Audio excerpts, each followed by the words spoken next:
Добар криптоентузијасти, ова е краток апдейт на вчерашното видео, кое што не би било целосно без овој втор дел, така да сакав само ова да го надградам, затоа што ова се буквално случување од вчерашниот ден, кој што многу одговара на видеото кое што го имавте денеска во 5 часот попладне, но би било многу добро на дополнување затоа што ова се многу нови вести и затоа сакав да го ставам во целост, но за жал вчерашното видео беше веќе завршено, така да мораме тоа да го продолжиме денеска.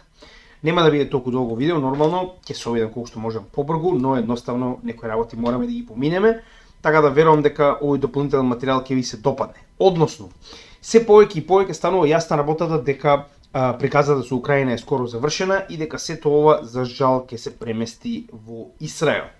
Односно, да не заборавиме дека и понатаму и покрај тоа што Газа е срамнета со земја, значи од Газа нема останато 2 цигли. Значи 4. јули и понатаму и Мурика и нацистиве од Германија и понатаму продолжуваат да го наоружуваат Израел. Односно, и покрај тоа што имавме гласање за да нема веќе наоружување на Израел, односно Обединетите нации побараа да се воведе ембарго на наоружување на Израел, погодете што прозападните, односно она што беше објаснено во претходното видео, нели, глобалната заедница, овие што се цивилизираниве, одлучија дека тоа нема да помине и понатаму 69% од оружјето доаѓа од касапите од Мурика и нормално да не заборавиме дека овдека и фашистите се исто, 25% од оружјето до денес потекнува од Германија. Од сите овие мирнодопскиве земји, се разбираме. Нема ни да налогуваме понатаму, но ако продолжиме, што ќе видиме е дека остатокот од Италија, од Обединетото кралство, сите овие цивилизирани, овие демократија што шират само, нели, земји, значи тоа е битна работа да ја забележиме, затоа што Западот и понатаму продолжува да го наоружува Израел и покрај тоа што од Газа нема останато 2 цигли. Зошто?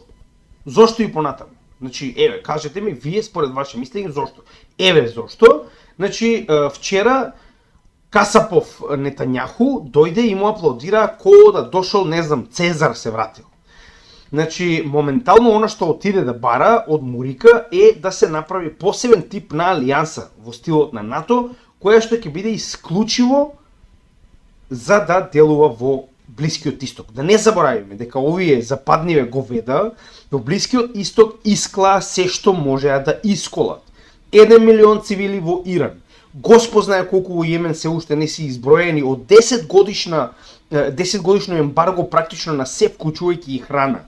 Значи да не заборавиме. Каде е Сирија тука, непрестано бомбардирање и финансирање на ISIS со страна на Запад. Каде е Либија тука, да не заборавиме што направија таму цивилна војна која што се уште трае после 11 години. И сега повторно ќе се враќале таму демократија да носат. Овој со носов дојде да бара, значи од касапите на Запад да му се приклучат во некаква си алијанса со која што он наводно сега треба да го брани Израел. Односно, успевате да ги испровоцирате сите. Значи, почнувајќи нормално од самата Газа, односно палестинците од кои што сте ја земале државата, потоа истото го правите у Либан, истото го правите у Сирија, истото го правите у Ирак и нормално на крај викате, знаеш што, ја ги испровоцирав сите у мало, сега ќе го викам бато да ме брани. Така, сега. Кажете ми вие дали ова нормално да убиете повеќе од 30.000 деца. 30.000 деца да убиете и вака да ме пречекаат у домот на демократијата и слободата.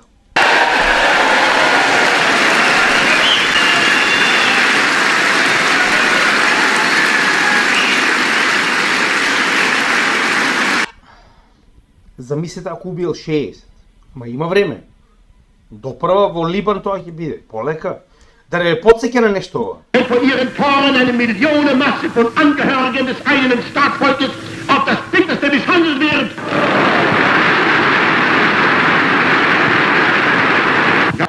Слично, оприлика, со рачињата, еве ги да ги пуштиме уште еднаш, да не подсеќа ова да. Добре, дојдовте во Вашингтон.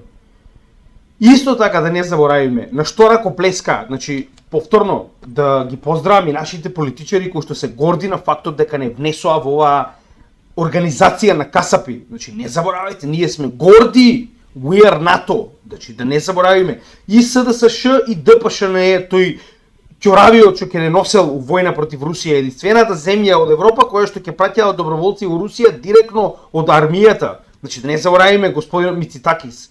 И еве уште еднаш, на што аплаудираат да не заборавиме.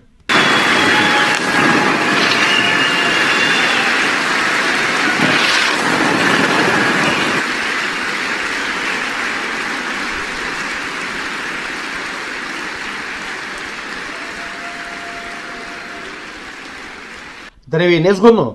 Не, пошто не сум ми пустил распарчени бебиња како висат од арматура и од разурнати згради. Мислам, ако ви е незгодно, само да прашам, не, пошто дома ние сме, нели, we are НАТО, многу сме горди. За прв пат во историјата ние сме на погрешната страна.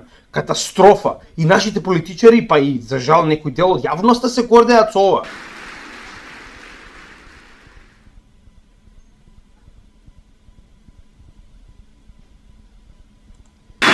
Знаете како, зборови немам за тоа каде се наоѓам моментално и кој пат го фаќаме. Зборови немам. Еве, само да ви објаснам една интересна работа. Многу е лесно кога ќе видите оваа слика на врвот, а поголемиот дел од вас знаете оваа слика. Каде што сите стојат со рачето горе, така? Многу е лесно да кажете ту јас сум овој човек овде. Се разбираме? Никој не го прави тоа. Тоа е жалниот дел. Јас у Македонија не видов протести против НАТО. Јас у Македонија не видов протести против политичарите кои што не ставаат во оваа алијанса. Не се секирајте, циганите од југ ќе ви го штитат и небото, а бугарите, извинете, татарите од исток ќе не ја штителе земјата. Од историјава, вака да вратиме наназад балканските војни и светските војни, знаете ли колку ни ја заштитили територијата и источните татари и јужните цигани? Да ве потсетам. Епа, за тоа кажав, значи, не, многу е лесно сите да зборуваме, нели, на ум, да, јас сум исто како овој човек и ја да би бил, немаше да дигам рака. Тешко е да го направите тоа.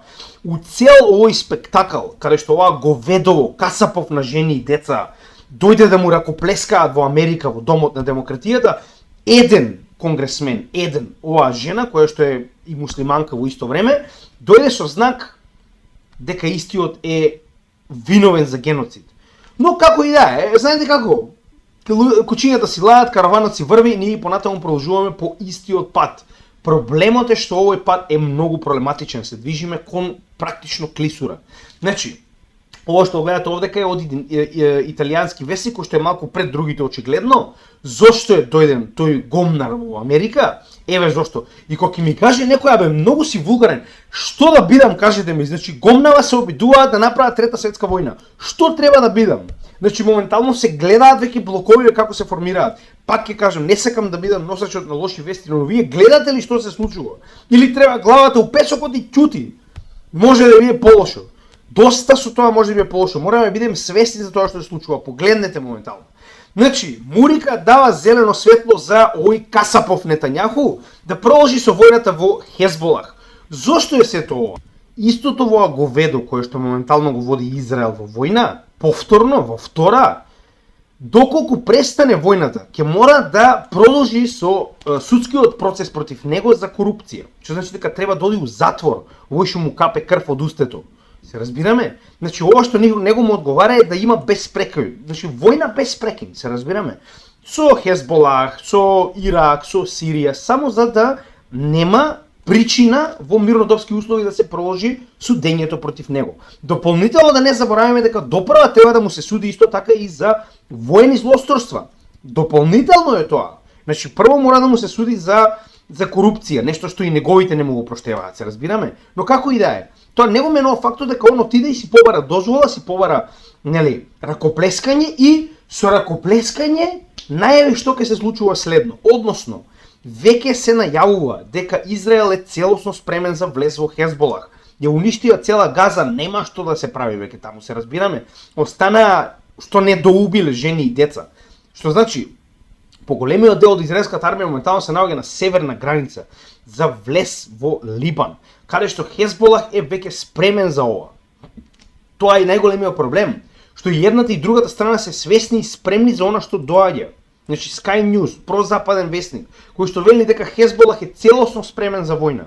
Да не забораваме дека Хезболах е дебело наоружен моментално од страна на Иран. Ова не е Хезболах од пред 10 години, во 2006 година, тоа е веќе се скоро 20, каде што Израел можел да си игра со него. Ова е Хезбола кој што моментално има сериозни оружја, кои што ќе донесат, ова не е Хамас, дечки. Со Хамас може вака, ги држите у затвор, отворен тип на затвор, значи Газа е најголемиот затвор со отворено небо, кој што постоел во последните 20 години. Ова не е тоа. Ова се луѓе кои што имале време да се наоружаат и да се припремат. Има голема разлика. И не знам што мислат од Израел, но ова ќе ескалира катастрофално. Уште еднаш ќе напоменам, ова е крајно битно за нас затоа што ова ќе ги донесе цените на нафтата до небото. Тоа е проблем. Тоа е нешто што повторно ќе го воскресне доларот на уште еден скок нагоре, кој што уште толку ќе го забави овој bull market. Оние кои што мислат дека ова не е поврзано со криптовалутите. Сега, што е овдека проблемот? Значи, одека не е само едната страна, и другата страна се припрема, се разбираме. Да не забораваме дека пред само една година Кина успеа да направи мир помеѓу Саудиска Арабија и Иран. Саудиска Арабија и Иран, нешто што не било постигнато 10 години наназад, се моментално заедно во БРИКС.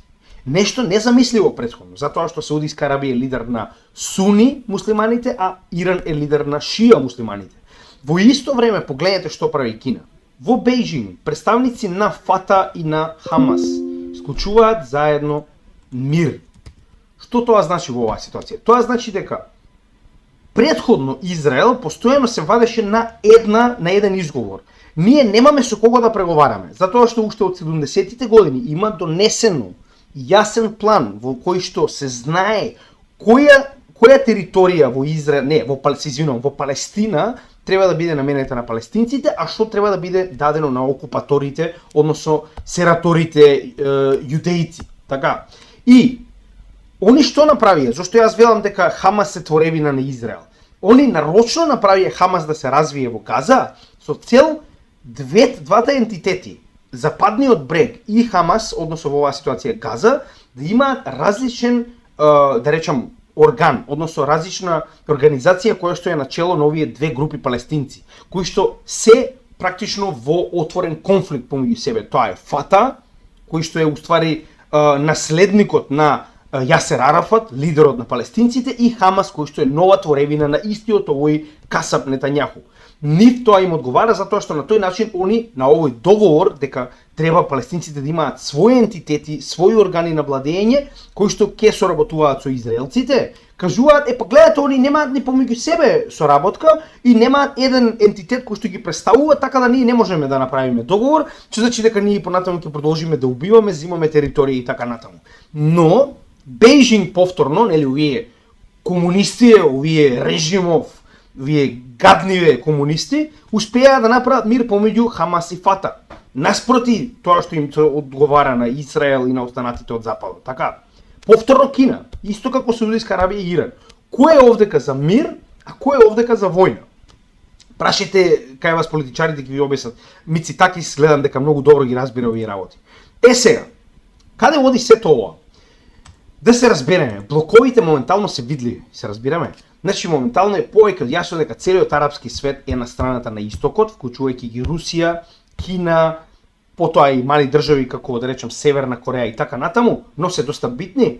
Башар ал-Асад во исто време додека му аплодираа на касапот во Муриканскиот конгрес, Башар ал-Асад, председателот на Сирија, е во Русија, во Москва, на разговори со Путин во однос на Турција и Израел.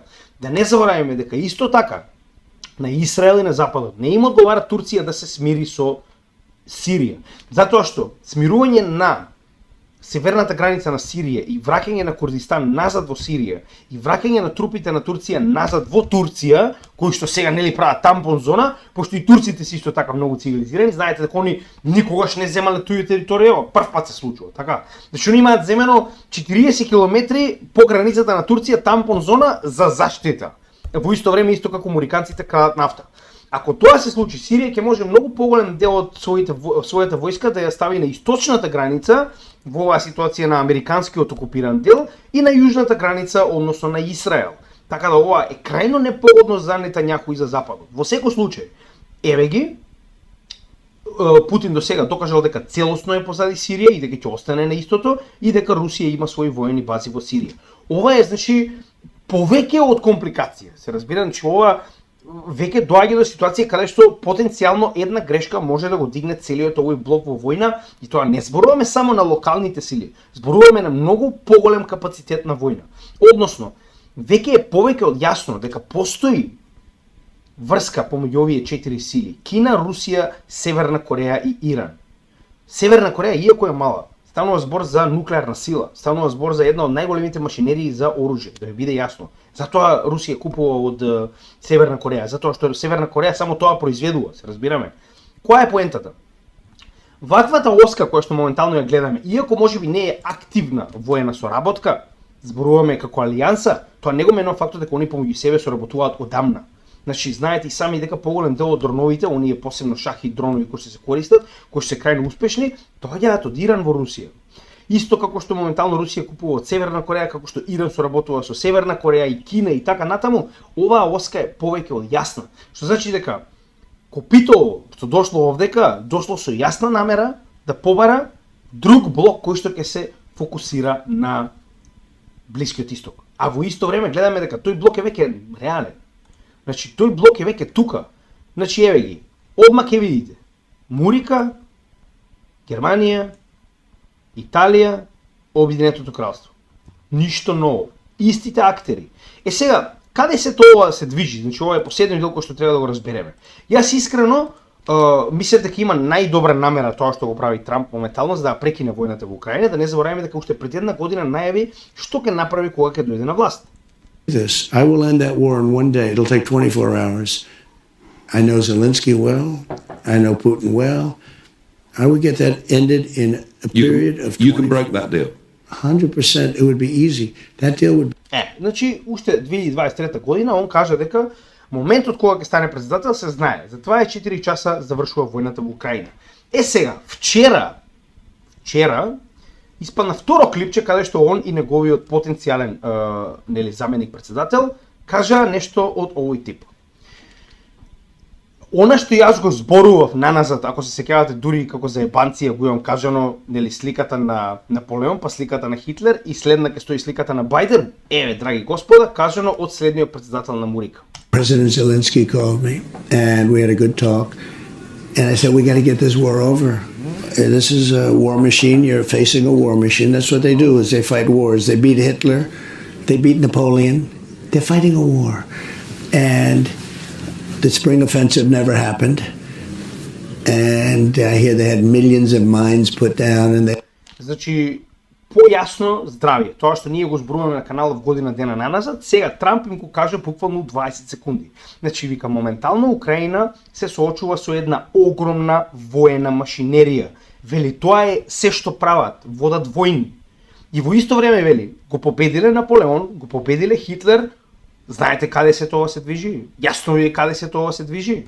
They had thousands of army tanks, meaning the Russians.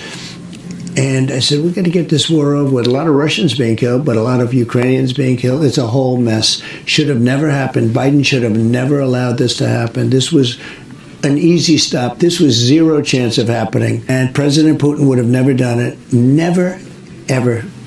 Нема да налегуваме премногу, долго е клипчето, зборува за нафта, воопште небитно во овој момент, но оној дел кој што треба да го забележиме е тоа дека он е повеќе од убеден. Вели, вчера разговаравме со председателот Зеленски и му кажав дека ова мора да престане. Каде е овдека стравот? Стравот е дека наводно Трамп ти ги извади од НАТО. Јас стравувам обратно. Значи, нема да ги извади од НАТО, дури ни Трамп не е луд да го растури овој сојуз, кој што е единственото нешто кое што ги држи западњациве заедно, да ви биде јасно. Стравот од истокот, стравот од останатиот дел од светот е единствената сила која што ги држи овие западни цивилизирани или глобалната заедница заедно, да ви биде јасно. Значи, јас не верувам дека ова ќе се деси, јас верувам дека се деси нешто многу пострашно за жал. Зошто го велам тоа? Значи, ако се сеќавате, ова е многу битна работа, која што оние кои што ги следат хронолошки случувањата кога Трамп беше председател претходно, направи некои крајно негативни потези кон Иран. Да не забораваме дека Трамп беше првиот американски лидер во поновата историја кој што разговарал со председателот на Северна Кореја. Трамп беше оној кој што имаше отворено комуникација со Русија и постојано комуницира, исто и со Кина, но само со една земја од сите овие Трамп не само што немаше никаква комуникација, туку беше крајно против оваа земја. Да не забораваме, сите политичари во Мурика се или директно купени од израелците, или мораат да го слушаат израелското лоби, затоа што може и да им се случи нешто. Се разбираме? Така функционира во Мурика, да бидеме јасни. Мурика е едно гнездо на израелско лоби. Сите го знаеме тоа, дали некој го претютува или не ме интересира, јас ви кажувам што јас мислам и што сум видел, така да повеќе од јасно е. За вие да стоите и на ваков касап да аплодирате, тоа е единствената причина зошто би го направиле тоа. Сега, претходниот момент каде што Трамп беше претседател, направи нешто што ни покажува што јас очекувам он да направи следно за жал. That my highest and most solemn duty is the defense of our nation and its citizens. Last night, at my direction, the United States military successfully executed a flawless precision strike that killed the #1 terrorist anywhere in the world, Qasem Soleimani. Soleimani was plotting imminent and sinister attacks on American diplomats. Значи да се разбереме, вие го убивате Касам Сулеймани во Ирак, така? И кажувате дека он планирал напад на американски дипломати и чуда, не е ни битно. Зошто е толку битно? Битно е да разбереме кој е Касам Сулеймани. Касам Сулеймани е лидер во Иран кој што е еднаков на Тито во Југославија. Се разбираме? Значи ова е човек кој што сам лично ја организирал прво целата револуционерна гарда, зборуваме исламската револуционерна гарда, која што е она втора формација на војска во Иран и поголема нормално. Во исто време истиот војуваше војна против ISIS и организираше отпорот и во Сирија, и во Иран, и во Либан, и во Јемен. Сите овие земји кои што се сојузници на Иран, целосно под негова контрола и водство ги војуваат своите војни, каде што Сирија успеа да го победи ISIS, Ирак успеа да го победи ISIS, Либан успеа да го победи Израел во 2006 година и да го натера да се повлече назад во Израел. Сето тоа е негово дело. Овој човек е екстремно добар воен лидер и во оваа ситуација убиството негово е една од најголемите навреди која што некогаш Мурика ја направила на Иран. Се разбираме? До ден денеска, со тоа што да не забораваме дека само пред една година или ако не се лажам нешто помалку, имаше терористички напад на неговиот спомен, каде што повторно загинаа 100 до 150 цивили. Само сакам да ви кажам дека ако нешто успее да го натера Трамп да влезе во војна, тоа ќе биде Иран. Да не забораваме дека исто така во неговото прво председателствување, он беше тој кој што, значи, он лично, човекот кој што ја повлече Америка од договорот за нуклеарна стабилизација на Иран, каде што одредени западни големи економии имаа склучено договор со Иран за контрола и следење на нуклеарните, да речем, погони на Иран. Затоа што според меѓународните договори кои што беа склучени до тој момент, Иран може да има нуклеарни материјали само за своите нуклеарни електрични централи, се разбираме, но не и за оружје. Трамп излегува од овој договор и Иран почнува да збогатува уште повеќе ураниум, се разбираме.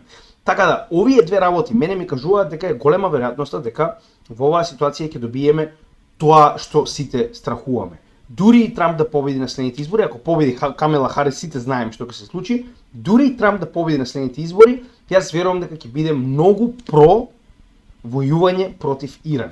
Крајната цел во Блискиот Исток и понатаму знаеме дека е Иран. Иран е онаа најголема сила која што моментално е пречка за сите западњаци да си крадат нафта од целиот овој регион или да го држат под контрола. Да бидеме јасни, западњаците немаат никакво право, ниту пак имаат причина да бидат на Блискиот Исток.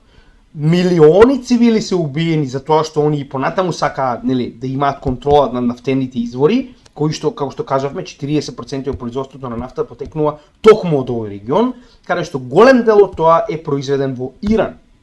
А Иран има многу големо влијание врз Сирија, врз Иран, врз Јемен, кои што исто така се богати со нафта. Така да, тоа е главната причина, на сите ни е јасно и верувам дека ова е можеби една единствена причина која што би го натерала Трамп да ја заврши војната во Украина, свесен дека не може да војува на 5 места и потенцијално да се фокусира на Блискиот Исток. Повторно, ова се потенцијални сценарија, но е нешто што мораме да да го увидиме. Значи не можеме да се преправаме дека не се случува, ова е буквално пред само еден ден. Значи мораме да ги земеме сите овие работи генерално во предвид, за да видиме каде сето тоа се движи. Проблемот е што блоковите се веќе и формирани. Не само што се формираат, се формирани. Тоа е проблемот. Значи ние веќе имаме се што е потребно за една глобална војна. Потребна е само една ескалација која што ќе доведе до крајно формирање на овие блокови и поддршка на едни со други во потенцијална војна. Уште еднаш ќе напоменам, ситуацијата е крајно алармантна, ваква не била, значи дури и ладната војна и кубанската криза не биле толку радикални од она што моментално го гледаме. И сите се обидуваат да испровоцираат што може повеќе. Уште еднаш ќе напоменам, многу луѓето не разбираат колку ова е големо за потенцијално менување на цените на доларот и нафтата во позитива, а со тоа и намалување на цените на се останато. Уште еднаш, во предлог ќе го ставам видеото во кој што објаснуваме точно што би се случило при ваква ескалација, затоа што и понатаму се движиме по истиот правец, за оние кои што се нови на каналот да може да го погледнат ова видео и да им стане јасно за што зборувам. И за крај, се сеќавате на нашиот херој на крипто секторот, да, и понатаму дечкото е гигант во технологијата, да, и понатаму ги поздравувам неговите да речам потези за населување на Марс, за буквално сето оно што го прави моментално со SpaceX е феноменално, но тоа не го менува фактот дека и понатаму е само едно мало човече кое што е директно контролирано од нечие лоби, да видиме чие. Auto address today?